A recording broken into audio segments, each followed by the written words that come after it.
Ethan knew the apartment was too cheap to be real. A one-bedroom downtown, barely $400 a month, no credit check, no deposit.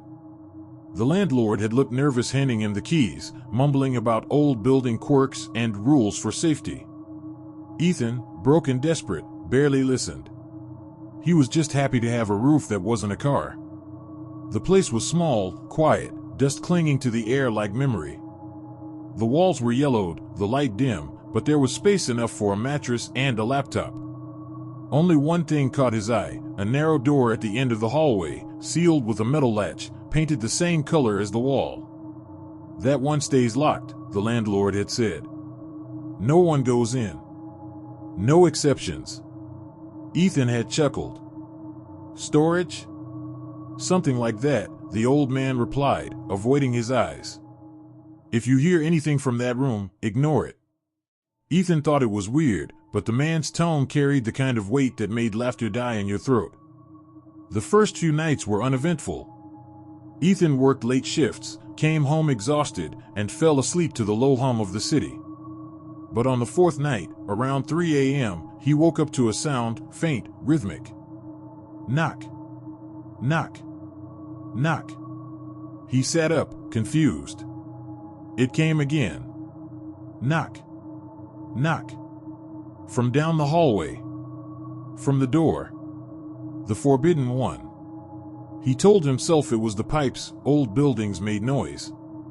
Still, he got up, half awake, walked into the hall. The air was colder there, unnaturally still. The knocking stopped when he approached. He stood staring at the sealed door, heart thudding, waiting. Silence. He turned away, forcing a laugh, and went back to bed. But sleep didn't come easily. The next night, the knocking returned, louder. This time it came with a whisper. He couldn't make out the words, but it was low, human, as though someone was talking through the wall. He pressed his ear against it. The sound stopped. Then, just as he stepped back, something whispered from the other side, his name. Ethan stumbled backward, terrified. He called the landlord first thing in the morning. The old man answered on the second ring, his voice trembling when Ethan mentioned the noise. "Don't listen to it," the landlord said sharply. "It lies. Do not speak back. And do not open that door." Ethan tried to laugh it off. "You're saying a door lies?" But the landlord didn't laugh. "That building used to be a boarding house," he said softly. "People went missing. The owner boarded up that room after the last tenant changed. If you want to stay safe, follow the rule." He hung up before Ethan could ask more. For 2 nights, nothing happened. Then, on the 7th night, the power went out. Ethan was used to the hum of the refrigerator, the low buzz of city lights through the window, but the silence was absolute now. He turned on his phone flashlight. The hallway was darker than it should have been, the shadows heavy, almost liquid. He took a step toward the breaker box near the end of the hall, and froze. The door's latch was hanging open. He didn't remember touching it. The metal glinted in the beam of his light. The door itself looked different. The paint was peeling, warped as if something had pressed against it from the inside. He reached out, hand shaking, to relatch it, and the door pulsed. Not moved. Pulsed. Like a heartbeat. Ethan stumbled back, the flashlight flickering. For a second, he thought he saw fingers pushing through the cracks, pale and slick, retreating when the light touched them. He bolted back to his room and barricaded the door with his chair. The knocking came again. Louder. Faster. The voice followed, low, pleading. "Let me out, please." He stayed awake until dawn, staring at the hallway through a crack in his door. When daylight came, the latch was closed again, as if nothing had happened. Ethan tried to move out that day, but the landlord didn't answer his calls. He packed anyway. By afternoon, he was almost gone, until he noticed something on the wall beside the forbidden door, scratch marks, hundreds of them, deep into the plaster, like fingernails clawing to get out. That night, the noise started earlier. Not just knocking now, breathing.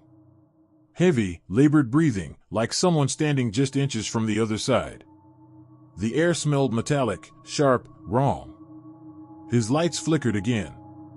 He thought about leaving, just running, but something in him wanted to know what was inside. He told himself it was curiosity, but deep down he knew it wasn't. It was something else, something pulling him toward the door like gravity. He picked up the flashlight again, stepped into the hallway. The closer he got, the colder it became. The air thickened. The shadows along the wall seemed to move. He reached the door. The latch hung loose again. He whispered, "Hello?"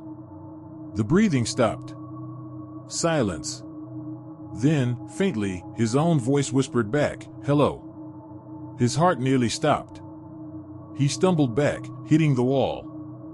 The door creaked open a few inches, just enough to release a smell that made him gag, rot, mold, and something burnt. He wanted to run, but his legs wouldn't move. Inside, it was pitch black.